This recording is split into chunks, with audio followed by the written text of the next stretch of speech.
Open concluded this weekend, and the first final on Saturday was the women's.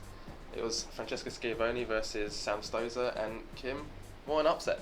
Yeah, huge upset. But look, Schiavone came out and played the better tennis, both mentally and tactically. She took a really confident approach to the match, and Stosur, who's always an introvert, I think found it hard to cope with that. Yeah. And do you think she's struggled just mentally with the big occasion? well, I think she looked the more nervous of the two coming onto the court, but Schiavone had her plan and she executed it well.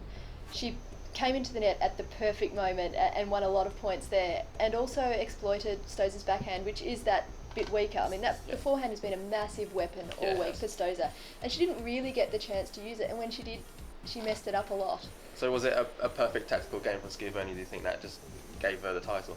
Yeah, I think so. Perfect tactics. She did the same against Caroline Wozniacki in the quarterfinals. So tactically, she's been really smart all tournament. And who would have thought that we'd be sitting here saying Francesca Schiavone, French Open champion? Yeah, but here we are. It's a huge upset, but it's unlikely that she'll repeat this performance. But Sam Stosur, she could come back. She's good on clay. Well, I think Stosur's got the kind of game that's going to trouble people on clay and even the hard courts. The Wimbledon, I think, is going to be a tougher ask for her.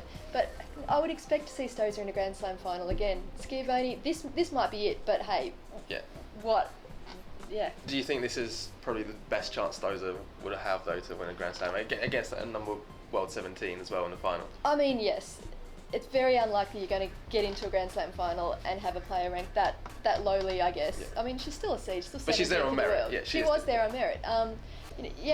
Possibly the best chance has gone begging. But look, Stosur, is playing like she's a player who belongs at the top of the tree, and she should be there for a little while yet. Men's final, though, no great surprises there. No. Rafael Nadal, Robin Soderling, 3 sets. Quite straightforward, really. Quite straightforward, quite boring, really.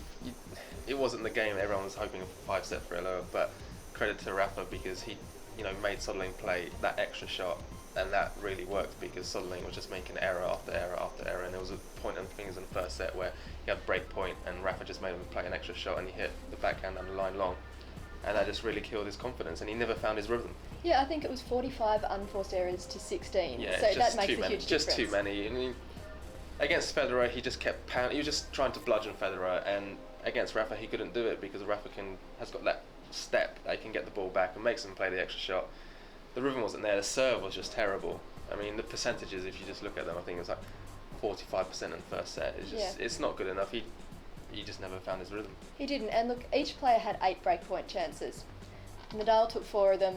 Soderling none. Yeah, exactly, and that just sums it up. I mean, if you're not going to break Rafa's serve, you're not going to win at all. You're not even going to win in the tie break. So, I mean, Robin Soderling, he'll be back. He's good on clay, I think. Do you see a French Open title for him in the future, or is Nadal going to stand in his way for a while? I think he's learned a lot from this because last year when he beat Rafa was obviously hurt. The knees weren't there. He couldn't get the ball back.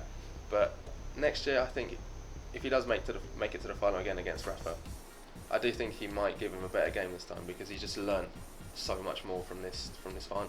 And look, Nadal back to world number 1. Federer is left 1 week short of Pete Sampras's record. I mean, I read somewhere last week that it will be tremendously hard for Federer to regain that world number 1 this year because Rafa hasn't won any tournaments last year. Well, that's right. Rafa will enter Wimbledon with no points to defend because he was injured. Federer enters as defending champion. So he's got a lot more to lose. He'll have to make the US Open final to defend those points as well. And Rafa's here to stay. So year-end number 1 for Rafa potentially? Yep, easily. Okay, there we have it. That's the wrap of the French Open, and we'll be back with you for Wimbledon in a couple of weeks.